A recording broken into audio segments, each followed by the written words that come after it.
Good morning. तो आज हम इस वीडियो में देखने वाले हैं हमारे अंतिम लेखी जो टॉपिक है उसका एक उदाहरण। अंतिम लेखी का बेसिक जो है मूल जो है बेसिक कंसेप्ट मैंने इसके पहले वाले वीडियो में आप लोगों के साथ शेयर किया था। जिन्होंने इसका बेसिक कंसेप्ट मूल अवधारणाएं नहीं पढ़ी होगी वो मेहरबानी करके इसके पहले वाला वीडियोस मेरा देखिएगा, जिसमें मैंने व्यापार लेखा क्या होता है, लाभालाभ लेखा क्या होता है, स्थिति विवरण क्या होता है, अंतिम लेखे क्यों बनाए जाते हैं, ये सारी चीजें एक्सप्लेन की है। ये सारी चीजें मैंने आपको बताया है। और इसके पहले वाला वीडियो देखने के पहले मेरे चैनल को सब्सक्राइब करना ना भूलें। चलिए तो स्टार्ट करते हैं हम अंतिम लेखे का एक उदाहरण। देखिए मैंने एक उदाहरण लिखा है और आप सबको याद होगा कि व्यापार लेखे में क्या आता है, विकलन में सारे व्यय आते, सारे खर्चे आते, वो भी प्रत्यक्ष, जिसको हम कहते हैं डायरेक्ट एक्सपेंसेस, मतलब उत्पादन से संबंधित सारे खर्चे व्यापार लेखे के विकलन में आते हैं। और अप्रत्यक्ष कर, अप्रत्यक्ष जो इनडायरेक्ट एक्सपेंसेस होते हैं वो सब लाभालाभ लेखे में आते हैं। ठीक है, व्यापार लेखे के समाकलन में कौन सी आय आती है वो हमने देखा है, और लाभालाभ लेखे के समाकलन में कौन सी आय वो जो हमारे लाभ होता है वो आता है, ये हमने इसके पहले वाले वीडियो में देखा है। इसलिए मेरे निवेदन है, रिक्वेस्ट है कि इसके पहले वाला वीडियो जरूर देखिएगा, मेरा अंतिम लेखे वाला। शुरू करते हैं उदाहरण। देखिए उदाहरण क्या लिखा है मैंने, महाराष्ट्र ट्रेडर्स की पुस्तक में व्यापार लेखा तथा लाभालाभ लेखा तैयार कीजिए, और किस दिनांक के लिए, तो 31 मार्च 2020 के लिए। ये आपको कुछ जानकारी दे रहे हैं और क्या कह रहा है कि हमें दो लेखे बनाने हैं। कौन कौन से दो लेखे बनाने हैं, व्यापार लेखा और लाभालाभ। ये पहला प्रॉब्लम, पहला उदाहरण है, इसलिए हमने सिर्फ दो ही लेखे देखेंगे हम। इसके बाद में फिर हम स्थिति विवरण के साथ वाला उदाहरण देखेंगे। तो शुरू करते हैं। देखिए मैंने बनाया है प्रारूप, फॉर्मेट ड्रॉ किया है। प्रारूप बनाने के पहले हमें क्या करना है, हेडिंग देनी है। मैंने फर्स्ट लाइन, पहली लाइन में लिखा है महाराष्ट्र ट्रेडर्स की पुस्तक में, यहां पे लिखा गया था किसकी पुस्तक में बनाना है, महाराष्ट्र ट्रेडर्स। सेकेंड लाइन, दूसरी लाइन में लिखा है कौन से दो लेखे बनाने हैं, व्यापार लेखा व लाभालाभ लेखा। हमने दोनों एक ही में बनाया। और तीसरा, किस वर्ष के लिए बनाना है, तो दिनांक 31 मार्च 2020 को समाप्त होने वाले वर्ष के लिए। विवरण राशि, राशि अगेन समाकलन में भी विवरण राशि एंड राशि। प्रत्यक्ष कर होगा, डायरेक्ट एक्सपेंस होगा तो व्यापार लेखा, अप्रत्यक्ष होगा तो लाभालाभ। ठीक है, पहला क्या है, प्रारंभिक स्कंध, इसको इंग्लिश में कहते हैं ओपनिंग स्टॉक। प्रारंभिक स्कंध कहां आएगा, व्यापार लेखे के विकलन में। प्रारंभिक स्कंध, देखिए प्रारंभिक स्कंध कितना है, 20,000 रुपये। कोई समायोजना वगैरह अगर से होगी तो हम इनर में लिखेंगे, पहले वाले कॉलम में लिखेंगे, और कोई समायोजना वगैरह नहीं है तो डायरेक्ट आउटर में दूसरे वाले कॉलम में लिखेंगे। उसके बाद क्रय, क्रय मीन्स परचेज, कहां लिखते हैं क्रय, तो व्यापार लेखे में आएगा। क्रय, कितनी की वस्तु क्रय किया, 50,000 की। अब इसको हमने पहले वाले में क्यों लिखा, इनर में क्यों लिखा, क्योंकि इसमें से क्रय प्रत्यय मतलब परचेज रिटर्न क्या करना होता है, माइनस करना होता है। आगे दे रहे क्रय प्रत्यय, मतलब हमने खरीदा था कुछ वस्तुएं जो डैमेज वगैरह निकली होगी या जैसा हमने मंगाया था उस क्वालिटी का नहीं होगा, तो हमने क्या किया, उसे वापस किया। तो क्या करेंगे, क्रय प्रत्यय माइनस कर दोगे, क्रय प्रत्यय कितना, 5,000, कितना बचेगा, 45,000 रुपया माना जाएगा क्रय। उसके बाद देखिए ब्याज। अब ब्याज ये अप्रत्यक्ष व्यय है, अप्रत्यक्ष व्यय। ब्याज विकलन में दिया है मतलब हमने दिया है, समाकलन में दिया होता मतलब हमें प्राप्त हुआ होता। विकलन बाजू दिया है तो विकलन में ही लिखेंगे। ब्याज अप्रत्यक्ष है इसलिए कहां जाएगा, लाभालाभ लेखे में। तो ब्याज कितना है, ब्याज 3,000 रुपये। कोई समायोजना वगैरह नहीं है तो आउटर में दूसरे वाले में लिखोगे। अपहार देखिए कौन से बाजू है, समाकलन मतलब हमें प्राप्त हुआ है। विकलन बाजू होगा तो हमने दिया है वो लाभालाभ के विकलन में आएगा, और अगर समाकलन में दिया मतलब वो हमें प्राप्त हुआ है तो वो लाभालाभ के समाकलन में आएगा। जिस बाजू दिया है उस बाजू में लिखने का। अपहार, इसको आप लिख सकते हो अपहार प्राप्त या फिर प्राप्त अपहार। कितना, 2,000 रुपये। अगला है विक्रय, मतलब वस्तु जो हमने उत्पादन की उसको हमने क्या किया, बाजार में विक्रय किया। विक्रय को भी पहले वाले कॉलम में लिखेंगे, इनर में। कितने की वस्तु विक्रय की, 1,00,000 रुपए की।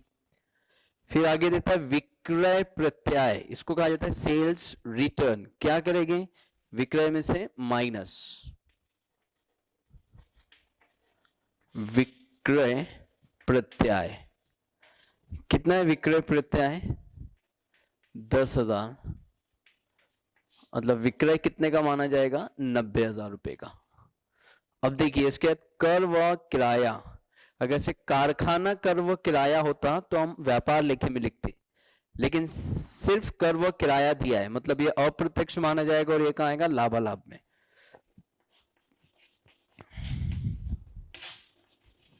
कर व किराया, कर व किराया कितना, 15,000। वेतन, इसको इंग्लिश में कहते हैं सैलरी। वेतन अप्रत्यक्ष व्यय में आता है, तो वेतन भी कहां जाएगा, लाभालाभ में। वेतन कितना दिया, वेतन 12,000 रुपये। भृति मजदूरी, जो वर्कर होते हैं, जो कारखाने में काम करते हैं, जो फैक्ट्री में काम करते हैं, उनको जो दिया जाता है हर दिन के अनुसार प्रतिदिन, वो कहलाता है भृति या मजदूरी। ये आता है प्रत्यक्ष में। ये कौन सा व्यय है, प्रत्यक्ष व्यय, मतलब ये व्यापार लेखे में जाएगा। तो यहां लिखोगे आप भृति या मजदूरी। कितना है, 8,000 रुपये। इसके बाद डूबत ऋण, डूबत ऋण मतलब वो पैसा जो डूब गया, जो हमें नहीं मिला। हमने क्या किया था, वस्तु विक्रय किया था हमारे कस्टमर को, और उसने क्या किया, हमें विक्रय के पैसे नहीं दिया। जो पैसा डूब जाता है वो कहलाता है डूबत ऋण, उसे इंग्लिश में कहते हैं बैड डेट्स। डूबत ऋण कहां आएगा, तो लाभालाभ लेखे में।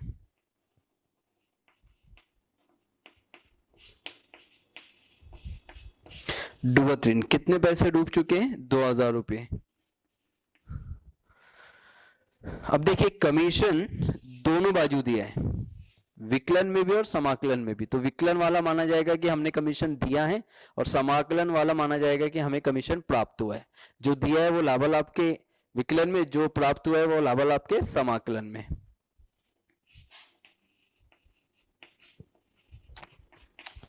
कमीशन दिया माना जाएगा जो विकलन में। कितना कमीशन दिया, 1,000 रुपये, और कितना प्राप्त हुआ, 2,000।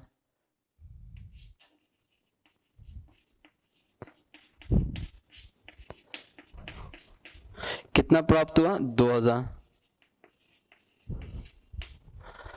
इसके बाद देखिएगा विविध व्यय, विविध व्यय, इसको चिल्लर खर्चे भी कहते हैं, मिसलेनियस एक्सपेंस। विविध व्यय कहां आएगा, लाभालाभ में।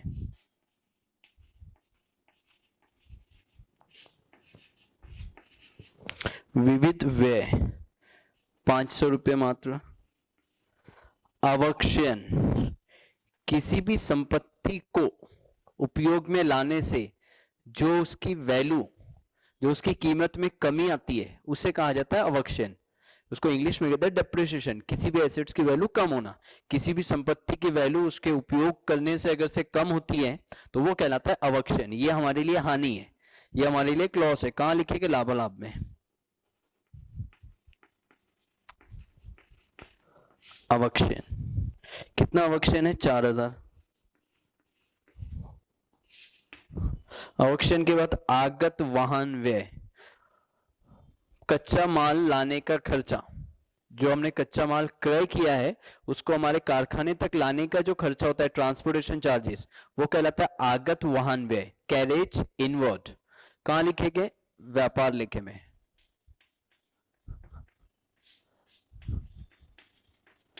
आगत वाहन व्यय, कितने आगत वाहन व्यय, 2,000 रुपये। निर्गत वाहन व्यय, जब हम वस्तु विक्रय करते हैं, जब हम गुड्स सोल्ड करते हैं, तो उस टाइम में जो दिया जाता है शुल्क, वो कहलाता है निर्गत वाहन व्यय। इसको कहा जाता है इंग्लिश में कैरेज आउटवर्ड। ये कहाँ आएगा? लाभालाभ में।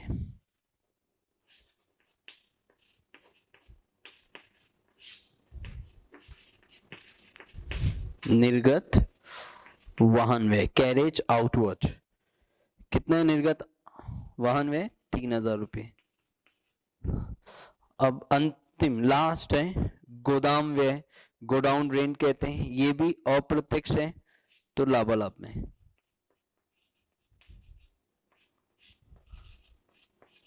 गोदाम व्यय कितना? 1000 रुपये। तो इस प्रकार से क्या करना है हमें, जो भी आय और व्यय है उसको लाभालाभ व्यापार लेखे और लाभालाभ लेखे में आपको विभाजित करना है। प्रत्यक्ष व्यय हो गए तो व्यापार लेखे के विकलन में, अप्रत्यक्ष हो गए तो लाभालाभ के विकलन में। वैसे विक्रय से संबंधित जो आय है वो व्यापार लेखे के समाकलन में, और विक्रय से संबंधित जो नहीं है, मतलब विक्रय के अलावा किसी भी प्रकार की अगर से आय होती है तो वो कहाँ आता है? लाभालाभ के समाकलन में।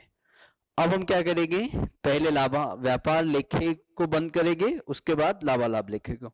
तो देखिए इसका टोटल करते हैं हम। एक मिनट, एक चीज बची हुई है लास्ट, आखिरी में देखिएगा अंतिम स्कंद। वर्ष के अंत में, साल के आखिरी दिन जो अविकृत वस्तु होती है, अनसोल्ड गुड्स, वो कहलाता है अंतिम स्कंद। ये कहाँ आता है? तो व्यापार लेखे के समाकलन में। अंतिम स्कंद।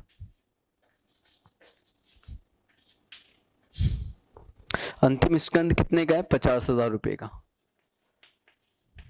चलिए, और तो कुछ बचा नहीं है। अब क्या करेंगे, पहले व्यापार लेखे को बंद करेंगे। व्यापार लेखे को बंद करेंगे यानी व्यापार लेखे के समाकलन का टोटल करते हैं हम पहले।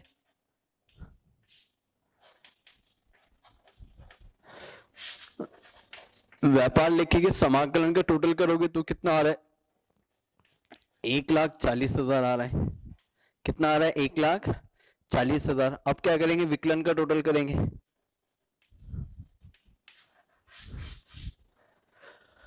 $65, $75 कितना आ रहा है? 75,000। क्या किया हमने? व्यापार लेखे के समाकलन का योग किया, टोटल किया, 1,40,000 आया। विकलन का योग किया, 75,000 आया।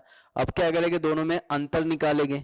1,40,000 में से क्या करेंगे, 75,000 माइनस कर देंगे, तो देखिए कितना बचेगा,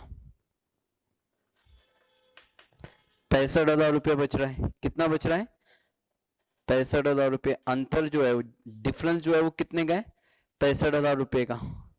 तो 65,000 रुपये का जो अंतर है, डिफरेंस है, कौन से बाजू? जिस बाजू का टोटल योग कम रहेगा वहां लिखना होगा। किस बाजू का योग कम है? विकलन बाजू का। तो विकलन बाजू लिखा जाएगा। जिस बाजू का योग कम रहेगा उस बाजू आपको लिखना है, इतना याद रखिएगा। तो किस बाजू का योग कम है? विकलन बाजू का। तो विकलन में लिखा जाएगा कितना? 65,000 रुपये। क्यों लिखा जाएगा समझा? क्योंकि विकलन बाजू का योग कम है। हमें क्या करना है, जब हम कोई भी लेखे को बंद करते हैं तो हमें दोनों बाजू का जो योग है वो बराबर चाहिए। तो देखिए समाकलन का ज्यादा है पहले से ही 1,40,000, विकलन का 75,000 है, मतलब कितने का अंतर है? 65,000 रुपए का। जब हम विकलन में 65,000 लिखेंगे तब जाके वो भी क्या होगा? समाकलन के बराबर हो जाएगा। मतलब दोनों साइड का टोटल कितना हो गया? अब 1,40,000। दोनों साइड का जो योग हो गया वो कितना? 1,40,000। तो कहां लिखना पड़ेगा? जहां का अधिक, जहां का योग कम होगा। किस बाजू का योग कम था? विकलन का। अच्छा, अब इसको क्या नाम देंगे? तो इसको नाम देंगे सकल लाभ। इसको क्या नाम देंगे? सकल लाभ। अच्छा, लाभ कैसे हुआ? तो याद देखिएगा, समाकलन का मतलब आय माना जाता है और विकलन का मतलब व्यय माना जाता है। समाकलन यानी आय और विकलन यानी व्यय। तो आपकी आय ज्यादा है और आपका व्यय कम है। जब आय ज्यादा रहती है व्यय से तब लाभ होता है, और जब व्यय ज्यादा रहेगी आय से तब हानि होती है। तो अभी क्या ज्यादा है? आय ज्यादा है। तो आय ज्यादा है तो क्या माना जाएगा? लाभ माना जाएगा। क्या नाम से? सकल लाभ। यहाँ लिखिएगा। अच्छा, सकल लाभ के बाद हम क्या लिखेंगे? उसको लाभालाभ लेखे में स्थानांतरित। इसको कहां ट्रांसफर करेंगे?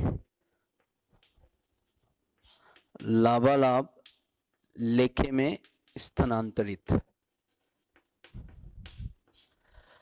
ये लाभालाभ लेखे में आएगा, इधर विकलन बाजू था तो लाभालाभ लेखे में समाकलन बाजू, क्या नाम से? सकल लाभ।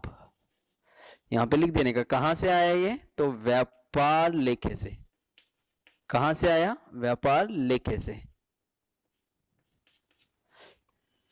कितना है सकल लाभ? 65,000 रुपए। कितना है?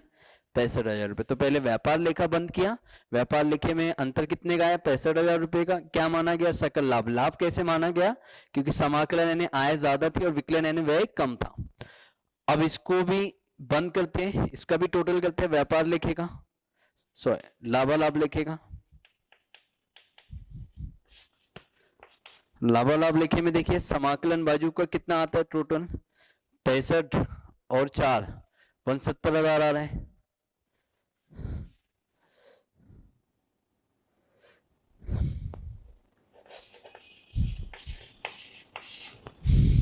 कितना आ रहा है? 69,000 आ रहा है। अब देखिए विकलन बाजू का टोटल करते हैं, तो 3 30 32 33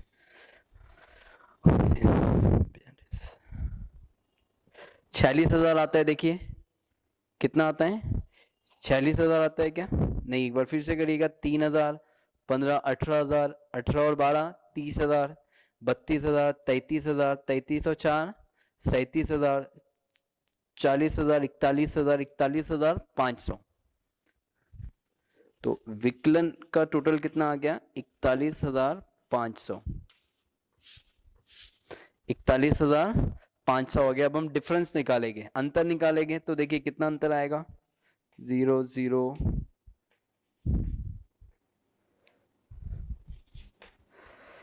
27,500। कितने का अंतर आ रहा है? देखिए 27,500 का अंतर है। अंतर कितने का है? 27,500। मैंने कहा था अंतर कहाँ लिखना है? जहां का योग कम होगा। किस बाजू का योग कम है? विकलन। तो विकलन बाजू लिखोगे आप, कितना आएगा? 27,500। अब इसको क्या नाम देंगे? तो इसको नाम देंगे शुद्ध लाभ। इसको क्या नाम देंगे? शुद्ध लाभ। और ये कहां जाएगा? तो पूंजी लेखे में। इसको कहां पे स्थानांतरित करेंगे? पूंजी लेखे में। स्थिति विवरण जब हम बनाएंगे तो देयता साइड में पूंजी लेखा लिखा जाएगा, देयता बाजू में, तो उसमें क्या करेंगे? इसको जमा कर देंगे, उसको ऐड कर देंगे।